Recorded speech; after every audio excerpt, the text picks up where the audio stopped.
Good afternoon. Welcome to Inside Indiana Sports Now with Kent Sterling. It's Thursday, May 13th, 2021. We're brought to you by the great people at Today's Dentistry. Dr. Mike O'Neill, flat out the best dentist I've ever gone to, the only dentist I've gone to the last 27 years.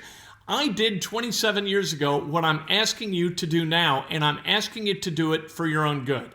Call 317-849-2933 and make an appointment to see the great Dr. Mike O'Neill. Take control of your dental health. I'm also asking, subscribe, like, ring the bell, and now we talk about sports. Now the fun stuff, although the first story we're going to talk about today, not so fun. Then we're going to talk to Eric Fisher, and I think we're going to enjoy it. Jerome Hunter, no longer with the Indiana basketball program. It's always a shame when a coach has to say goodbye and good luck. But that is what happened with Jerome Hunter. We remember what happened about 3.5 months ago. Indiana getting set to play Illinois. Jerome Hunter doesn't dress. When Archie Miller was asked about it after the game, Archie said, you know what? He's not concentrating on what he needs to concentrate on, and until he does, he's not playing for Indiana. That was Archie Miller trying to put the horse back in the barn. What Mike Woodson is doing is saying, if you leave the barn, boys, we're closing the door and we're locking it. That is called setting expectations and managing consequences against the failure to meet those expectations, and that is what good coaches do. Mike Woodson telling the rest of the guys at Indiana, this will not stand. We are not tolerating this crap. We are saying goodbye to a kid we like, maybe for his own good, but certainly for the good of the rest of the guys wearing Indiana jerseys. That is how you lead. You set expectations, you enforce those expectations, you bring about a consequence when those expectations are not met. That's what happened to Jerome Hunter. So what does Indiana lose? Indiana loses a guy who over the last 2 years played like 54 games, started 4 of them, hit last year 34.2% of his outside shots from outside the arc, right? The year before that, he hit 30.2% from beyond the arc. Last year, he only hit 51% from the line. Jerome Hunter, at times for Indiana this past year, looked lost defensively. Pack line isn't that hard to play. It's not that complicated. Jerome Hunter looked lost playing it, and then offensively, it looked like he was running one offense and the other 4 guys were running a different offense. I'm guessing that despite a personal affinity for the current players with Indiana, that they are not entirely despondent over his departure. That is when you want to be coached, and there are guys in the locker room who don't want to be coached. The guys who want to be coached, they don't want the guys who don't want to be coached in the room, just like the guys who don't want to be coached don't really like the Charlie Hustles who are in the room hoping to be coached. That's the way basketball works, and that's kind of a sociological explanation for the way locker rooms function. You've got to get rid of the guys who don't want to work, who don't want to be coached. Don't invite them in. So, Jerome Hunter gone. Now Indiana has 12 guys on scholarships, so they have room to add one more. We'll see if they add the Durr kid out of South Florida via Virginia Tech. Transferred to Virginia Tech a couple of weeks ago, and now he may be on his way to Bloomington. We'll see. Speaking of a franchise that really enjoys recruiting to expectations, drafting to expectations, managing those expectations, and filling a locker room with guys who want to be coached. It's one of the top priorities of the Indianapolis Colts. The Indianapolis Colts, a few days ago, they signed their next left tackle. He's got a torn Achilles, Eric Fisher. Let's welcome him to the show. Eric, how you doing? Welcome to Indianapolis. Yeah, I appreciate it. I'm excited to be a Colt. All right, tell us why Indianapolis. What made you lock in on the Colts? Why are the Colts the right fit? It seemed right from the start. I'm a Midwest guy. I grew up in Michigan, been in Kansas City the last 8 years. So I'm a big Midwest guy. I like that it's close to my home state. I think it's just a great organization. Obviously I have a connection with Chris Ballard, and he brought me in and trusted me to get the job done, and I'm looking forward to that challenge and everything that comes along with it. Obviously, it's a long season.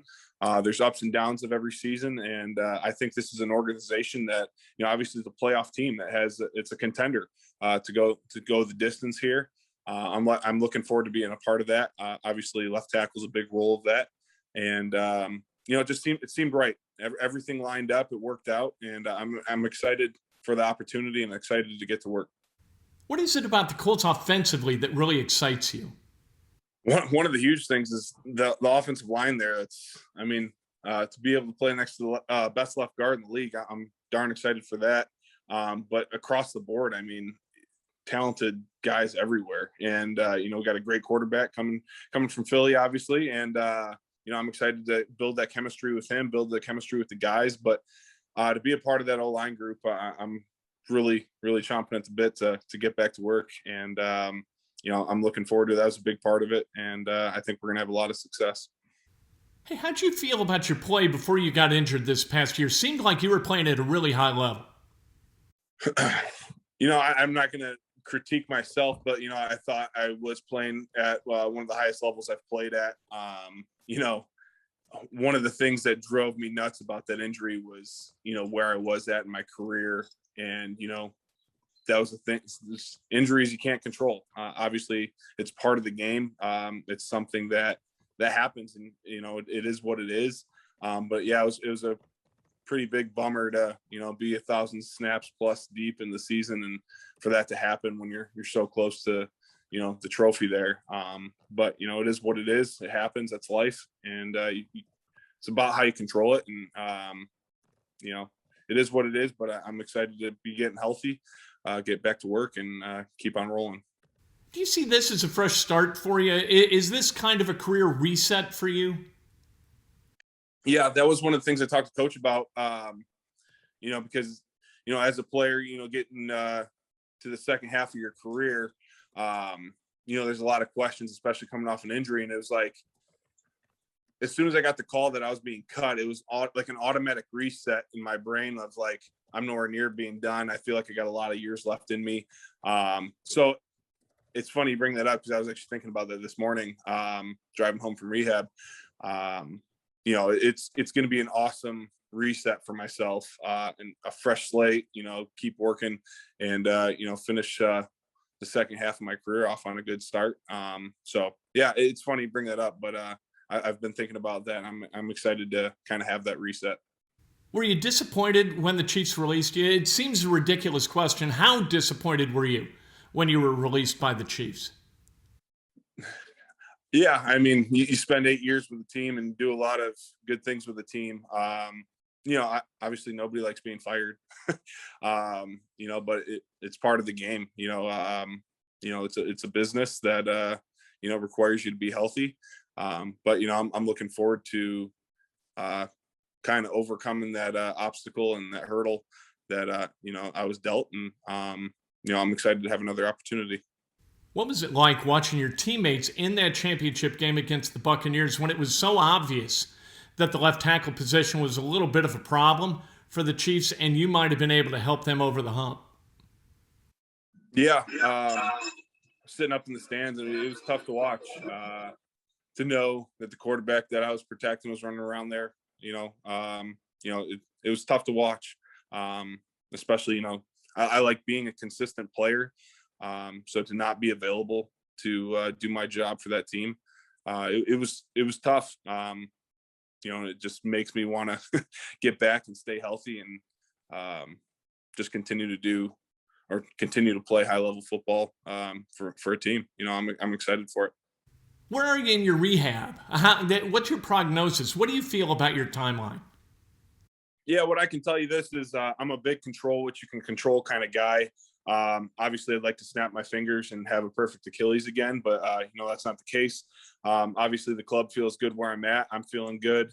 But any other questions on my Achilles, I'll leave up to Chris Ballard, our coach. Pacers tonight with the big game against the Milwaukee Bucks, because here's the reason it's a big game. The Pacers might wind up being the 7th seed. If they lose out, they could wind up being the 10th seed. They are going to be in the play-in deal no matter what they do. If they win out, some good things can happen for him. So tonight's game against the Bucks, this is not a meaningless game either for the Pacers or for the Bucks. Then we know what time the Pacers play this weekend. Saturday, 1 o'clock at Bankers Life Fieldhouse against the Lakers. And then Sunday, they play in Toronto at 1 o'clock as well. What's the matter with the NBA? How do you have games like that so close together, right? It's going to be about a 20-hour turnaround for the Indiana Pacers to play on Sunday afternoon on the road where they got to fly to Toronto. I just don't think it's right. I don't think it's fair. But what are you going to do? You can only play the games as they are scheduled by the NBA. Let's talk about the play-in and how it works. All right, it's a little bit complicated. You've got 7 through 10, the 7th place through the 10th place team in the Eastern Conference. They're going to fight for the remaining 2 seeds, for 7 and 8, and then the playoffs are going to continue as they always have. So you've got the set. It's not going to be 7 versus 10 and 8 versus 9. It's not going to be that simple. Here's how it works. You've got 7 versus 8. The winner of that game is going to be the 7th seed. You've got 9 versus 10, okay?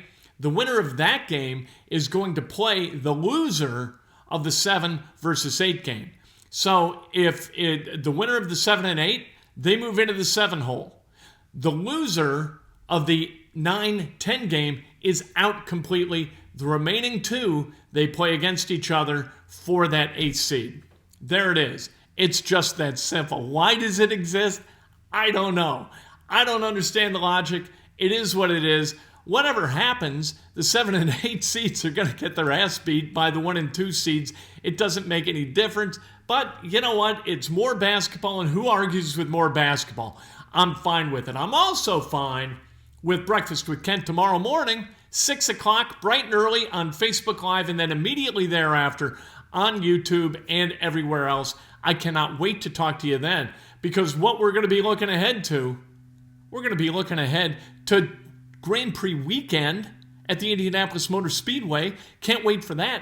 Can't wait for tomorrow, Indiana, right in the College Cup, the Final Four of college soccer playing against Pitt.